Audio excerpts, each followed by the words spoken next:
le fer est rouge à Pokrovsk et à Kourakov. Non, ces deux villes-là vont tomber. Il y a une pression insupportable sur ces deux grandes villes aujourd'hui en Ukraine. En fait, la pression sur Pokrovsk aujourd'hui, ça dépasse la pression du géant python. Vous voyez le python là? Le python, quand il s'enroule autour de sa proie, la pression que le python exerce par centimètre carré sur sa proie, c'est obligé. Le cœur de sa proie ne peut pas résister à la pression. Non.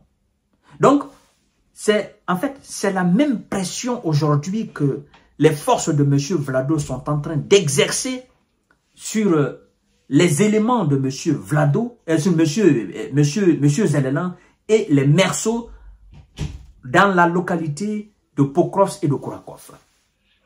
Et qui est-ce qui confirme cela? C'est le patron même de l'armée ukrainienne, M. Alexandre Syrsky, ou Oleksandr Syrsky. Donc, il a constaté les dégâts, il a constaté l'avancée majeure, et il déclare que il faut du renfort. Il faut envoyer le renfort à Pokrovsk et à Kourakov. Du renfort et du matériel. Il faut le faire rapidement. Mais le renfort, ils vont prendre le renfort où? C'est ça la question. Ils vont prendre le renfort où? Vous n'avez pas de réserve. C'est fini. Vous parlez de renfort, c'est mentir à ceux qui sont là face aux Russes. C'est une manière de les mentir. Les gars, tenez bon, tenez bon. Pour ne pas dire, les gars, personne ne viendra vous aider. D'accord? Ils trouvent un moyen de leur dire, nous allons envoyer le renfort. D'abord, partagez la vidéo dans tous les groupes possibles. Parce qu'on n'est plus dans mensonge. Non, non, non, non. Vous ne pouvez pas comme ça envoyer les enfants d'autrui et puis vous faire... C'est pas du jeu. Nous sommes là dans la réalité, dans le concret. S'il vous plaît, partagez la vidéo dans tous les groupes possibles. Continuez à vous abonner à ma chaîne YouTube quand TJ Violin le vrai. Activez la cloche de notification pour ne plus rater mes vidéos. Mais aussi, abonnez-vous à ma page Facebook. Oui, le géopolitologue. Donnez la force à cette page Facebook. Allez-y sur Facebook. Écrivez dans votre barre de recherche le géopolitologue. S'il vous plaît, donnez la puissance à cette page-là. Développez cette page, mesdames et messieurs. Ça se passe là-bas aussi. Oui. Alors, nous allons voir qu'est-ce que M. Syrskov, le commandant de l'armée ukrainienne, promet l'envoi de renforts à Pokrovsk et à Kourakov. La situation est intenable, incontrôlable.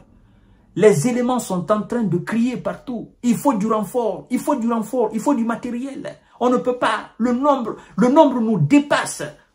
C'est-à-dire, on ne sait plus quoi faire. Parce que ils viennent... Non, c'est pas possible. Non. Ils envoient et on les fait face. Ils envoient et on les fait face. Mais on ne peut pas tenir tête comme ça. 10 unités pour une seule unité, mais ça ne marchera pas. Ça vous écrase. À un moment donné, vous allez lâcher. Matin, midi, soir, 24 heures sur 24. Ils les harcèlent. Et par fini, ça va tomber. Pokrovsk et Kourakov vont tomber, mesdames et messieurs et mesdemoiselles. Oui, le général Oleksandr Syrsky, commandant en chef de l'armée ukrainienne, a promis ce vendredi 29 novembre 2024 l'envoi de renforts et de matériel supplémentaire dans les secteurs de Pokrovsk et de Kourakov. Point les plus chauds, les plus actifs, les plus critiques. D'accord? Les plus... Voilà, tout ce que vous voulez, mais catastrophique. Lors d'une visite dans l'oblast de Donetsk. Il dit, je cite, « L'objectif de ce déplacement était de consulter personnellement les commandants directement engagés dans les combats, de résoudre les problèmes et de fournir une assistance complémentaire. Monsieur le patron de l'armée, est-ce que vous avez besoin de vous déplacer là sur le terrain pour aller voir les commandants directement? Les commandants vous remontent les rapports. Les commandants vous disent, monsieur le patron de l'armée, la situation est gravissime. Vous n'avez pas besoin de faire le déplacement en ce moment. Envoyez-nous ce qui reste dans le coffre. Dites à nos alliés que s'ils ne viennent pas, que là, on ne peut pas tenir. S'ils ne nous aident pas, on ne peut pas tenir. Il faut que vous envoyiez ici. Qui vous a même dit d'aller dans la région de Koursk? La région de Kousso, vous êtes parti gaspiller nos hommes, vous êtes parti gaspiller nos matériels. On n'est pas à Kousso, on n'est pas chez nous. Pourquoi vous faites cela? Là, maintenant, on ne peut pas tenir les positions. La ville va tomber, Pokrov va tomber, Kourakov va tomber. Mais c'est peut-être de la mauvaise stratégie. Monsieur le patron de l'armée, vous n'avez pas besoin d'aller directement consulter les commandants qui sont engagés sur le terrain parce que les rapports vous viennent. D'accord? Complet. Écrit sur Facebook, sur la base des résultats de ce travail, toutes les décisions nécessaires ont été prises pour renforcer les unités avec des effectifs, des munitions, des armes et des équipements militaires supplémentaires, ajoute l'officier sans plus de précision. Il ne peut pas donner plus de précision parce qu'il voit sur le terrain. Et alors, cette déclaration de monsieur le général Oleksandr Syrski, est-ce que c'est pas la confirmation que les États-Unis veulent vraiment que l'Ukraine allait rabaisse l'âge de recrutement? C'est la confirmation. Hein? Les Américains, ils voient sur le terrain. Ils savent qu'ils sont en très grande difficulté face aux éléments de Vladimir Poutine. Et ils savent que s'ils ne font pas quelque chose maintenant là, les deux grandes villes vont tomber. Ça, ils le savent. Mais qui est-ce qui envoie monsieur Oleksandr Syrski sur le terrain? Ce sont les patrons à Washington. Les gars, allez-y sur le terrain. Vous allez voir. Il n'y a personne devant les Russes. Et si vous ne faites rien, là, Pokrov et Kourakov vont tomber. La Russie a dit, Vladimir Poutine a dit, l'objectif reste dans le Grand Donbass. Nous allons prendre là.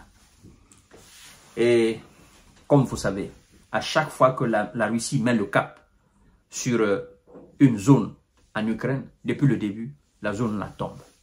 C'est pourquoi moi je dis tout simplement aux populations de Kourakov et de Pokrov de se chercher. Ça va prendre le temps que ça va prendre, mais ça va tomber. Ça va tomber, ça je sais. C'était comme ça a toujours été comme ça. Au moment même que les gars de M. Zelensky avaient plus d'hommes, avaient plus d'énergie, dans les années 2022, Bakhmout est tombé. Là, ils étaient vraiment, ils avaient des nombres conséquents de militaires sur le terrain. Mais Bakhmout quand même est tombé. Beaucoup de régions, les Kherson, beaucoup de régions sont tombées comme ça. Et maintenant, ils sont diminués. Comment ils vont tenir? Pokrov, c'est une grande ville. Kourakov, c'est une grande ville. Comment ils vont tenir? La Russie est en train même de les encercler. Vous allez dire, ah, monsieur Kanteji Visionnaire, vous aviez dit, le jour que Vladimir Poutine ou le ministère de la Défense russe va annoncer la prise de Pokrov ou de Kourakov, ça sera devant vous tous ici. On leur dit de faire la paix, la paix, la paix. Mettez fin à cette situation, ils ne veulent pas entendre. Maintenant, ils vont voir. Je vous donne rendez-vous tout à l'heure pour notre série d'informations décortiquage. Merci beaucoup.